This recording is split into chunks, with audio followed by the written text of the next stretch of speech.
14 जुलाई 1789, फ्रांसीसी क्रांति।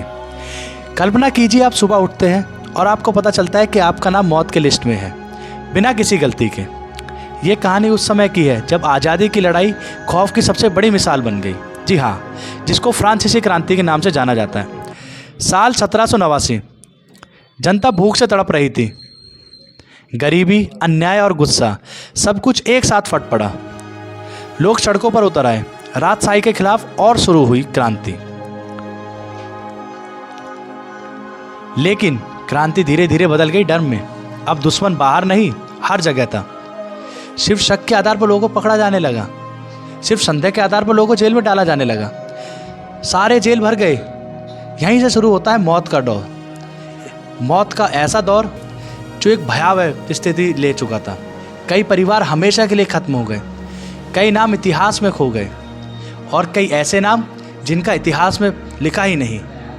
क्रांति जीत गई, लेकिन क्या इंसानियत हार गई? सबसे डरावनी बात यह थी कि अगला नंबर किसी का भी हो सकता था। कोई नहीं जानता था कि अगली बार कौन जाएगा। याद रखिए, जब सत्ता डर से चलती है तो आज़ादी खामोश हो जाती है। और यही हुआ फ्रांसीसी क्रांति में। लुई 16 के डर से सभी लोग भयावह स्थिति में थे। जो वह बोलता उसकी मनमानी मानी जाती, परंतु जनता कब तक मानती उसकी बातें? क्योंकि अब जनता पढ़ चुकी थी। अब जनता को अपने अधिकारों के बारे में पता चल गया था। अब जनता को पता चल रहा था कि किस तरह उनके साथ अन्याय हो रहा है, किस तरह किले में रहने वाले लोग, किस तरह नोबेलिटी वाले लोग, किस तरह क्लर्जी वाले लोग उनके साथ अन्याय कर रहे थे। ये सब क्यों हो रहा था? कोई नहीं जानता था। जो भी टैक्स देना पड़ रहा था वो सब थर्ड क्लास के लोग दे रहे थे। यही एक कारण था कि क्रांति फैली। यही एक कारण था कि 14 जुलाई 1789 में बास्तिल के किले पर हंगामा किया गया, उस पर आक्रमण किया गया तथा राजा के विरुद्ध जनता को जाना पड़ गया। यह स्थिति बड़ी भयावह स्थिति हुई जिसने 14 जुलाई को एक आक्रमणकारी बना दिया पूरी जनता को, और संपूर्ण जनता बदल गई एक आक्रमणकारी जनता में।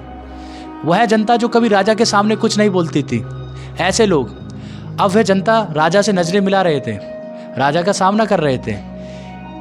इस क्रांति में बहुत से लोगों ने योगदान दिया, जैसे कि हमारे रूसो, जॉन लॉकी, जिन्होंने क्या बोला था, सोशल कॉन्ट्रैक्ट किताबें लिखी, यहाँ की जनता को बताया, उनके अधिकार के बारे में बताया तथा उन्हें यह बताया कि तुम्हें किस तरह आगे बढ़ना है। यही नहीं, फ्रांसीसी क्रांति इतिहास के पन्नों में इतनी फेमस रही कि आज भी हम उसकी प्रसिद्धि को जानते हैं। आज भी जब हम क्रांति का नाम लेते तो फ्रांसीसी क्रांति हमसे छूटती नहीं है।